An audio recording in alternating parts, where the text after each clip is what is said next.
Have you ever wondered how you see an object and instantly give it meaning? How do you interpret the objects? In the daily life, you might think it is very simple, but it's not just a straightforward process. This is where the conceptual process of the 5 aggregates comes into play. Let's break it down and delve into the fascinating world of perception. First, we have form. It's the physical aspect of the object. The object may contain the material reality, but what you see is only the image of the object. We call rupa. Rupa is the image of the objects inside your mind. For instance, let's take a red apple. The apple's shape, color, texture, all these are part of its form. It's what your eyes initially capture. Your eyes only capture a portion of the physical materials of the objects, and also what you capture, what you see and what you want to see is dictated by what you feel about the object, which is your perspective. So now the external objects become the internal objects in your mind, and that will lead to the feeling. Next, we move to feeling. This is the immediate sensory reaction to the object. The problem here is a feeling so dictated by the past feeling and past experience towards the object. When you see the red apple, you might feel a sense of pleasure, indifference, or even aversion. It's an automatic response. The feelings are dictated by the past feelings and the experience about the feelings. Such a feeling is a part of the name which you want to label your object. And of course, each person will have the different personalized feelings about certain objects, and in certain time it keeps changing. After feeling, we arrive at perception. This is where you start recognizing and labeling the object. You see the red apple and identify it as an apple based on your previous experiences and knowledge. The past experience and knowledge may lead you to behave like a conservative person. You are convicted to believe in a certain way, and that creates a paradigm. This is the stage where the apple becomes more than just a red shape. Then comes mental formations. This is the complex layer where your thoughts, memories, and preconceived notions come into play.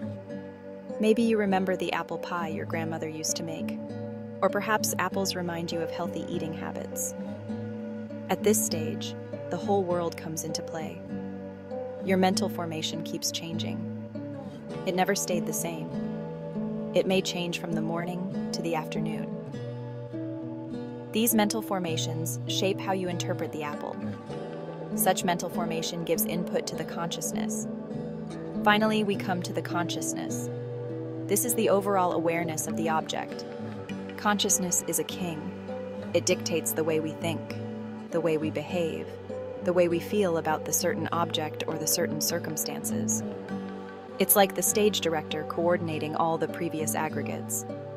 Your consciousness brings together the form, feeling, perception, and mental formations to create a cohesive understanding of the apple. Nobody shares the same feelings or similar interpretation of a certain object. Apple is just an apple. But your apple is different from the apple in the market. So while it might seem like you just see an apple, there's actually a whole lot going on behind the scenes. The 5 aggregates work together to translate a simple object into a personalized meaning. Once you personalize the object, you tend to give rise to the craving and clinging. And this meaning can vary greatly from person to person. Someone with fond memories of apple orchards might see the apple as a symbol of joy and nostalgia. Another person might see it as just another fruit in the grocery store. Our backgrounds, experiences, and even our current mood can influence how we perceive things. Understanding this process can deepen our awareness of how we interpret the world around us. And it's a reminder of how unique and complex our minds truly are. So in meditation, your task is to get rid of all the past memory, to clean up all the memory, to clean up all the consciousness. What you see must actually be what you see. There is no engagement in the consciousness process of seeing of the object, and this called reality of a reality. We call it nama, which literally name the objects according to our preferences. Next time you look at an object, take a moment to think about the 5 aggregates. It may be the internal object, or it may be the external objects. But in meditation, you have to understand the process of consciousness, how the consciousness arises. And when you see the objects, even when you close your eyes, the consciousness will still arise. Do you recognize it? You might just see the world in a whole new light. When do you see the objects? No matter if it is external or internal objects, you know it's a process of namarupa. This is the process of mind, and that is the whole world. That's where you keep continuing to rebirth.